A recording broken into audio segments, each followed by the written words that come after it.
Bună ziua, stimați prieteni! Din nou ne aflăm în natură, din nou facem sport și din nou vorbim despre politică. Și eu vreau să fac un îndemn către toată lumea. Haideți să ne concentrăm, să ne mobilizăm și la 13 noiembrie să participăm masiv la vot, să ne alegem președintele. Observăm că în primul tur al scrutinului electoral doar 49% din cetățenii cu drept de vot au participat, au ieșit la secțiile de votare, ceea ce este un lucru foarte prost, foarte rău. Numai în societățile tipic post-sovietice, cu un nivel foarte jos de cultură civică și politică, se întâmplă astfel că rata cetățenilor care participă la vot este atât de joasă. Dacă ne uităm în țările cu niște puternice tradiții democratice, acolo rata participării la vot este de 60, de 70, de până la 80% din cetățenii cu drept de vot participă la alegeri. Și observăm că și nivelul de viață, nivelul de prosperitate, de stabilitate în acele țări este net superior situației în care ne aflăm noi. Și la noi invers. Faptul că posedăm un nivel foarte inferior de cultură civică, asta favorizează la noi să înflorească corupția, condițiile de viață să fie mizerie, să fie veșnică instabilitate, toată lumea să gândească pe unde să apuce și pe unde să fugă din această țară.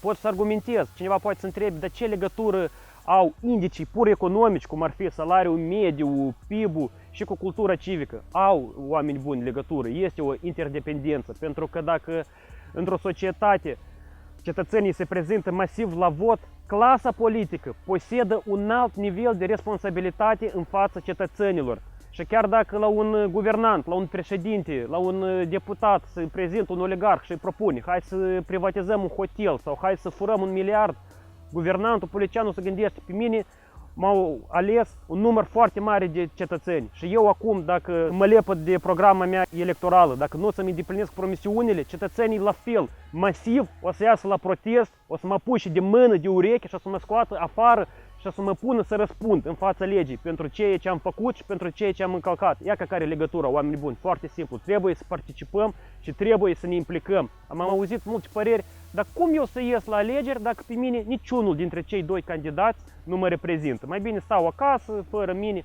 Nu este corect, fraților. Trebuie să înțelegem că noi acum îi avem pe acei candidați exact pe care îi merităm, anume în acest moment al dezvoltării noastre. Așa că trebuie să te decizi cu cine votezi, cu domnul Igor sau cu doamna Maia. Ai două opțiuni. Nu vreau să fac agitație pentru niciunul, fiecare are capul lui pe umeri și fiecare trebuie să judece. Vreau doar să îndemn să treceți toată informația prin niște filtre de rațiune.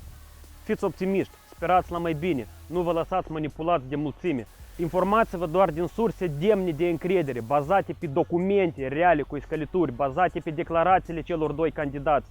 Restul sunt doar un potop de minciuni și de dezinformare în masă. Aveți doi candidați, aveți destul timp să studiați programele lor, declarațiile lor și să vă decideți pentru cine votați. Important este ca duminică, pe 13 noiembrie, să ne prezentăm cu toți într-un număr cât mai mare și să votăm pentru viitorul acestei țări. Pentru că acea persoană care va ajunge în fruntea țării, care va ajunge președintele țării, ea să fie mereu conștientă de acea responsabilitate pe care ea o poartă. Ți-ai luat ștampila în mână, ai înmuiet-o în cerneală și ți-ai pus votul.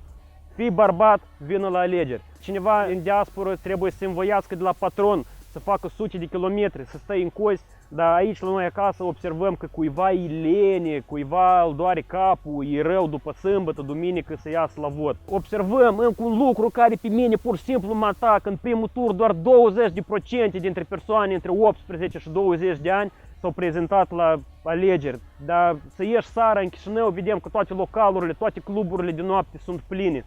Nu vă pierdeți viața în cluburi de noapte, ajungeți să crăpați atâta amfetamină că vă usucă creierul și bate la maieră. Trăiți un mod de viață sportiv, participați, implicați-vă în viața socială și politică, veniți la alegeri și numai așa vom reuși să facem ceva schimbări, să ne croim un viitor mai bun, un viitor decent pentru copiii noștri, pentru generațiile următoare.